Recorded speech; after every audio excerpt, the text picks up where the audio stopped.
بسم اللہ الرحمن الرحیم۔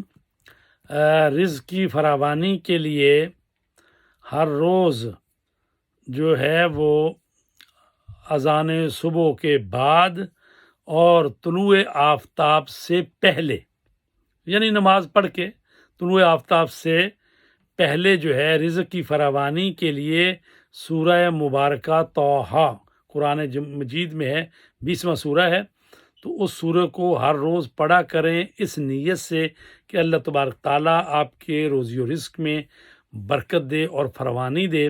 تو انشاءاللہ آپ دیکھیں گے کہ اس سورہ کی برکت سے آپ کے روزی رزق میں برکت ہو جائے گی۔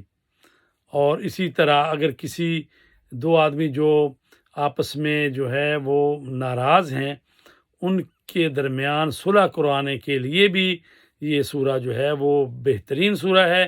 جب صلح کرانے کے لیے آپ جائیں تو سورہ طٰہٰ جو ہے اس کو پڑھ کر جائیں، تاکہ ان دو اشخاص کے درمیان جن کی آپ صلح کرانا چاہتے ہیں صلح ہو جائے انشاءاللہ۔